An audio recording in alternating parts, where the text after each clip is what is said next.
So 2 spider queen. And I So- will get us started with a new bet. Carry on. So I'm not sure if we're throwing banning Murky in the previous set, or was anyone banning Murky? Yes, I believe throwing banned Murky. They were first pick on the last set as well. I believe Then we banned might Murky. just do it again. Yeah, Like, it might be one of those like Murky currently is like his position in the meta isn't really settled, but if you go into Heroic or whatever, or just check the stats, he is pretty oppressive right now. And if you haven't, okay, so they banned the ETC. might mean they're looking or willing, I guess, to pick up the Murky themselves. Maybe they don't think it's that good on this map. Like that's also, you can't really split push here, and Fishy Tail doesn't get you any value either. So the bribe won't really snowball the early game, or get value early game, and like his laning presence is mediocre in the early game, because if you're awake enough to bend to where the buffers, I wonder if this is going to be a Tassadar pickup actually. Yeah, I mean we did have the Tassadar ban from TFT last game. Obviously they've prioritized the Varian ban. It's interesting. Looks like there's both teams sort of chipping away at the tank pool there with their picks, and we do get the first pick Tassadar. Wonderful. So we're looking to expect probably a hyper carry comp, I guess, from throwing here. Is that right? Yeah, probably something like a Vala, might be a Zojin, might even be a Tracer there. Like few viable options, certainly. Vala would probably be the first one. I wonder if TFT is actually going to be willing to pick that up as a deny. It's possible, but as you say, there are backups. Yeah, so but like maybe none of them are quite as good. Sure. Yeah. Sure. So they could also just go for the other power picks that have been left open, like just go into a Ragnaros and a Malfurion here. Yeah, absolutely. Pretty much the best support and the best bruiser. They did prioritize the Malf in the last draft. They might. I mean, I guess they might look at Malf and Gul'dan, maybe. Great. Okay. It's not the first two pickups I would have expected. I don't love it, to be honest. As the second pick team, I feel if you don't lock in either your tank or your support in that first rotation, you do leave yourself a bit vulnerable.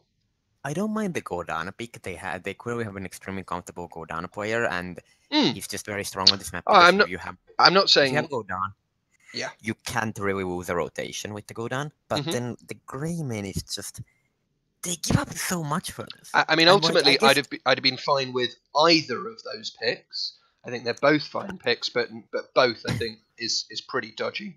Malf would definitely be a good option. Maybe they're thinking they want to go an Oriole comp and they want to hide that. That could be plausible, couldn't it? Yeah. Like okay, so they're not like maybe they're worried about Greymane being paired up with the Tassadar. This could have been Malfurion Vala for throwing. They didn't do it though, so yeah. I mean, they've gone with the Malf. They've got the Diablo there.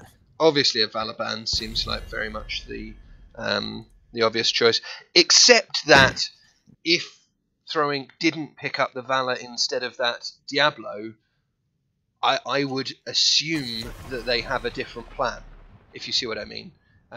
So I'm not quite sure.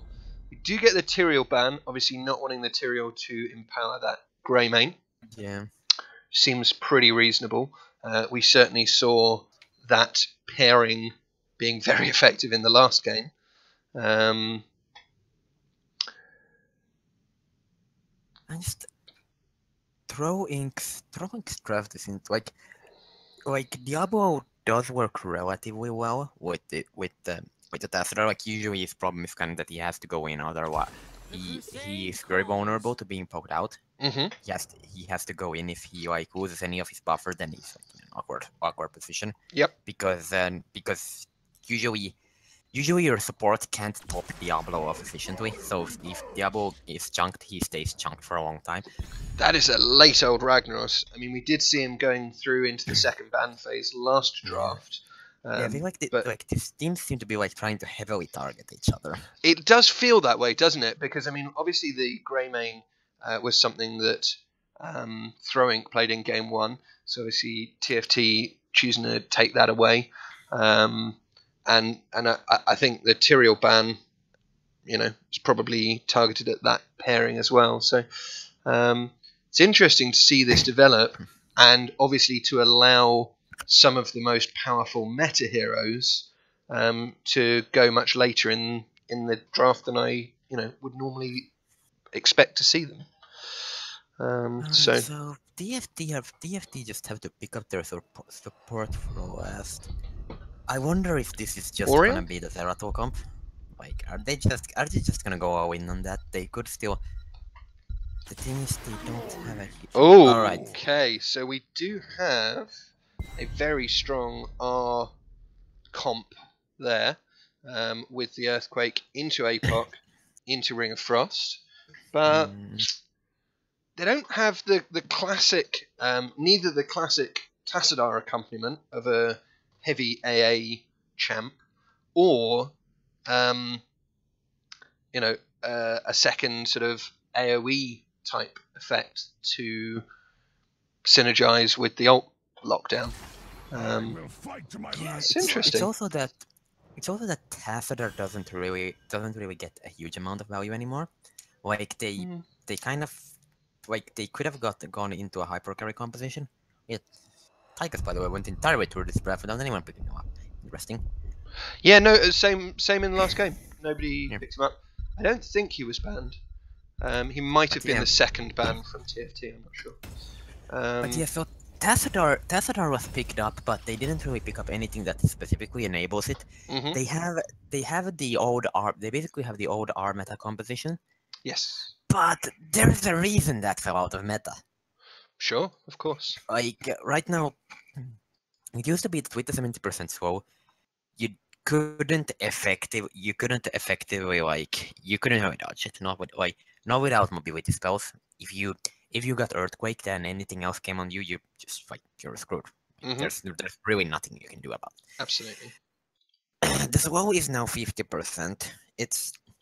Your timing has to be absolutely on point to make sure that your opponent can't dodge it. Okay, looks like we are just about to load into the game. So here we are. On the right hand side in red we do have Throwink, and we've got a low name on the Diablo, we've got Schleppel on the Thrall, we've got Draconi on Mouth, we've got Rihanna on the Tassadar, and then we've got Lekasite on the Jaina. On the left hand side we have Team TFT with Owen 23 on Greymane, Paddy on Rhaegar, Tappy on the Ragnaros, Xuna on the Gul'dan, and Igam on the Johan. Okay, so if Throwink can manage to take this game, we will obviously have our first upset result of a Div 1 team not making it through a lower league team, but there's still obviously plenty to play for. TFT will be looking to reassert their dominance, I'm sure, in this game. So all 5 members of both teams clashing in the mid. A lot of damage on the Greymane, quite a bit on the Diablo as well, but obviously they are all going to be fine. Tassadar rotating up top a little bit faster than his team, making sure they don't miss any XP, will be safe enough, but the rotation is definitely a little bit quicker from TFT. Yeah, these rotations, right now Throwink has to use their Jaina for wave clear. They don't, at least they're using the Blizzard for that. Basically, they don't really have a lot of kill potential here, even despite like the Diablo, Malfurion, Jaina, because then they don't get to away with it efficiently. Yeah, So, absolutely.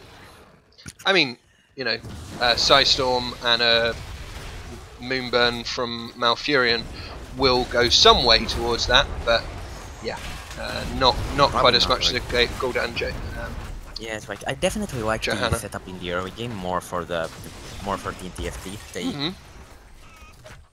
They have generally stronger. Now they're actually falling a bit behind, getting a bit zoned off the clear there by the Diablo. But I mean, the thing I would say is throwing. What really impressed me, because they were winning the rotations in game 1 as well in the early stages. What really impressed me from them was their team fight. Their team fights in game 1 were very on point. It was impressive to see. Meanwhile, in bot lane, Thrall Ragnaros is having trouble. But I mean, this isn't a surprise to anybody. Thrall doesn't beat the Rag usually. Thrall can win that lane, but he has to consistently get chunk onto the Ragnaros whenever he tries to come in to clear the wave. Thrall has to aggressively trade in. And if he can keep doing this, then eventually the Ragnaros will be so chunked that he can't actually clear anymore. But catch on the Greymane, gets flipped into a roots there, but not quite enough follow-up damage to kill him off. Yeah. And that's what you were saying, really. The Blizzard wasn't there to provide that follow-up damage and finish him off there. So towers in bot lane are dying there. They're not gonna really have a lot of space in the 4-man either to support that lane. Like, no, the rotation is going pretty even so far, but the solo lane is being won by TFT in fairly decisive fashion right now. Yeah, absolutely. Like Schweppel needs to be like comboing Tapion a lot. It's not happening. Nope, not at this stage. They can. They are getting some gems turned in there already, so they've got about half their turn-in done, which is pretty nice for them. They do have a turn-in complete. They have enough gems for it, yeah, but it would require. Thrall actually managing. Thrall gets his turn in, so that's 41 gems turned in already on the side of throwing. That's very good for them. Yeah, that's actually huge. Like now if there's Jaina getting picked off by the Greymane, big shield on her from the Tassadar will allow her to stay alive just about. Gul'dan getting flipped. Gul'dan get flipped and then into roots, and he will get picked off. Greymane diving deep onto the Jaina again, but not able to get the kill. It's so many low health bars on throwing. Malfurion, Tassadar, and Jaina could have all been focused down. Yeah, I mean, Greymane was also very low, of course, as well. So, so talent lead, a very brief talent lead for Throw Inc. here. That level 7 now locked in also for TFT, but that small window will buy them enough time to get the hand in. Yeah, and that's a huge deal on this map. Yeah, we'll see what they can get out of this. Few front, even if they just get a few front walls, that's going to be a reasonable XP lead. It's going to buy them in that level 10 spot before the enemy team, which ultimately is what allows you to snowball so effectively. Molten Core being popped very early there. Don't hate it. It's going to make the team back off, but they are just going to rotate up to mid. But Weaver on mid was already cleared. If Johanna can stay alive in this situation, and she does, so that is a pretty good result for them. No value. Bot will get no value. Top is halfway done. Throws Incarnate on the rotation. This is massive route into the wave from the Web Weaver. That will be a kill on the Rhaegar and the Gul'dan there. Johanna looks like she will escape with a very small amount of health, and that really does tilt the game very much in favour of throwing. They've now got a little bit of time when they've got fewer men on the map from TFT, and also they have probably a quarter to a third of a level lead, which is going to buy them a window where they are 10 and the team is not. Yeah, remains to be seen how long it will be. The turning was almost made entirely worthless by good rotation. but then they all got caught by roots. Yep, the 3-man route into the Webweaver wave, into the follow-up damage there from the Jaina was devastating for TFT. But TFT Johanna now... will be able, to Yeah. get the turn in, and they're actually not that far behind in experience. Like they sold very well during the Webweaver turn of Trozink, and Trozink pretty much rotated 5, and they lost soak from multiple lanes. 10 has been reached by Troz, but it's going to be reached very soon by TFT as well. Johanna should be able to soak it right here. I mean, it is going to be reached very soon, but we're going to see this top Webweaver is going to be down before there's any opportunity for TFT to get any value out of it. Oh, they are looking to come in and get some picks here. Cursed Bullet onto the Diablo does a lot of damage, followed by the Sulfurous Smash. No, he's going to get healed. Just manages to get away. And Jaina gets a nice ring of frost there. Now, worth pointing out, this is a 4v5 fight here. Throwing not even got their full team. Thrall has stayed bottom lane, clearing the lane, dealing with the Webweaver down there. Archon has a lot of damage, but the Ancestral does keep Rag alive. Roots onto the Greymane there, and he will just get popped. Earthquake goes down. Ragnarok. Johanna goes down. Molten Core comes out, so Throwing will be forced to pull back here. But that's another 2 kills. That is 5-0 for Roach. 5 kills to zip so far this game. Throwing are showing us how it's done. They're actually behind the structures now, though. Slightly, yeah, but not significantly. Yeah, they have a health fort on bot lane, and mid has taken damage. Pretty much all the forts on Team TFT's side are untouched.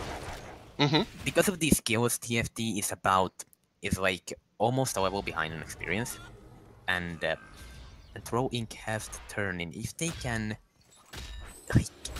get this, or if they can soak 13 and then get this. Then yeah, I mean, I think that's more realistic. If they can get that additional level, get themselves up to level 13, that will make it very difficult for TFT to contest. But we do see all 5 men, and this is sort of what happened in game 1, I felt as well.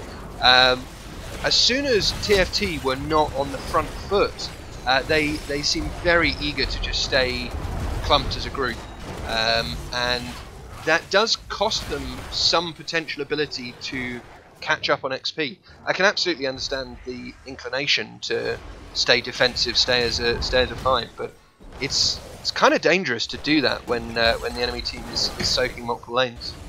Yeah, there though, that was a complete ring of loss from the Jaina. Oh, I missed it entirely. Yeah, so did Jaina. This could well played, sir. Engaged. They're going in. Thrall gets... quite out of position, but oh, and Greymane gets blown up with the silence coming in from Mouth as well. Greymane doesn't really have a lot of support in this position. No, he really doesn't. And I did like the Tyrael pack hit, ban. Gets Ancestral. Iron Skin, I believe, is still on cooldown because... Iron Skin is up now, but it was on cooldown until that point, yes. Alright, so this should be turn-in for Trozink. Yep, they get the turn-in, they've got that level 13, and obviously the additional kill onto that Greymane. And so now we're going to see what they can do with the Webweavers when they're actually already in the lead here. However, Molten Core is up again. Sure. Molten Core is a powerful ability, no doubt about it. Yeah, it's pretty much the reason that structures are still a bit, and will be for a little bit still in favor of Team TFT. I would have liked them to actually use it there. Now is they're just gonna lose mid force for free. They didn't need to. Yeah, Rag is sharking around looking for an opportunity, but they are now going to all converge on the mid Webweaver. However, Throwing have gone top, and they are going to get a fort there with that. We do now see level 13 in for TFT, but Throwing are going to engage. Rhaegar getting slowed by the Tickle Beam from Tassadar there, and will get picked off. So that's again One man down on the side of TFT. That's gonna be 2 forts. So this is... Yeah. So this is how many turns?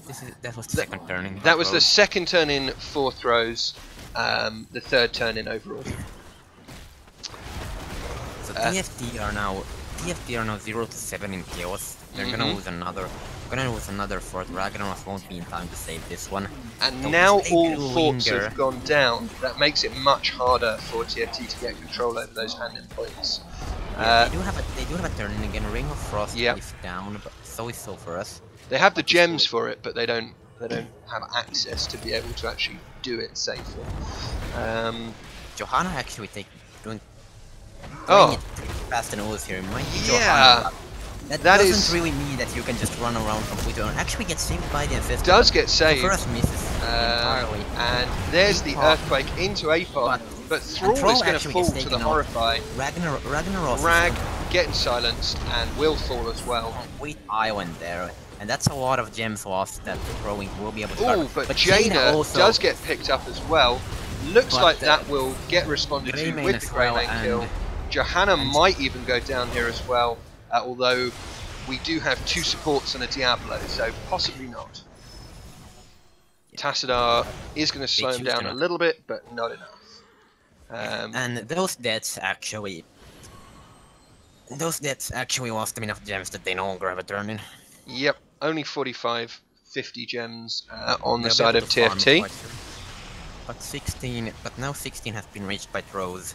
Indeed, and that is going to be a significant advantage on the talent points there. Diablo pretty exposed, but he's going to be able to safely get away there.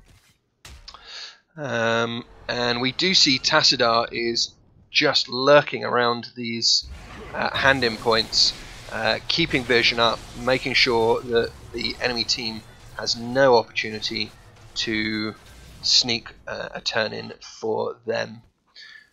Both bruiser camps being picked up again. They've been pretty synchronized throughout the game, and therefore haven't really got very much value in either direction up to this point. But finally Team TFT does have the 16. Johanna might be able to sneak this. Johanna is going to sneak a significant hand in. Oh! They got the hand in before Johanna managed to turn in the 44. So Johanna is still carrying those 44 gems. We don't have anything turned in. Rotating are rotating over the top lane. They're gonna push that in their group. They want it here. Yeah, I mean they do want to Molten keep. Core will be available. Yeah, but ultimately, you know, that's not going to change if they can push in and force it to be used early. You know, that's probably the best result for them. Once this gate goes down and Throwing are committed to this push, that will be the best time to pop Molten Core. Might be able to counter engage under the key if Throwing missteps slightly here.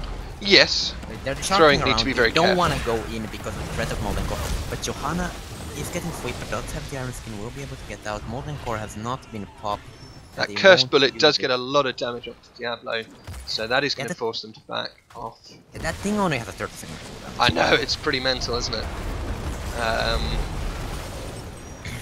But still, like, it doesn't feel like he's been doing that much. Oh, Johanna again going in, but again, this is just the sheer wave clear and like they lost front walls, but the sheer wave clear and defensive power in this comp means that it's really hard. Oh, they're actually just rotating directly on the boss. They're gonna start this right now. I mean, I like that. They've literally just seen all 5 members of TFT in the bottom lane. They should be able to safely clear this boss. Their TFT will not be there in time. The rotation takes too long. Destroy their constructs. TFT, I'm not sure. I sort of think I would have liked Johanna to just go straight to the turn-in. But instead, Johanna is diving in deep. Ring of Frost lands on 3. Oh, but massive fear. APOC is huge. Lots of damage. Lots of damage from the Godan. Johanna goes down, as does Rhaegar and Rag. Molten Core won't be available for the defense. Godan is probably can't get away. This should be game, and with throws Ink finds an absolutely amazing way to live up to their namesake. This could be our upset. And Johanna already calling game, yeah, there's basically no way Grey main solo defense, the boss is still alive, that's the entire team of Trolling. Jaina and Diablo are completely chunked, but with no one there to really capitalize, well, Grey main could probably just combo Jaina and her, but it's not gonna matter. This will be game 2, Does go on going the over to Tassadar, Trolling. unable to finish him off. That is going to be the core going down. Good game, well played to both teams. Game 2 goes over to Throwing, closing the series out 2-0, and that is going to be our next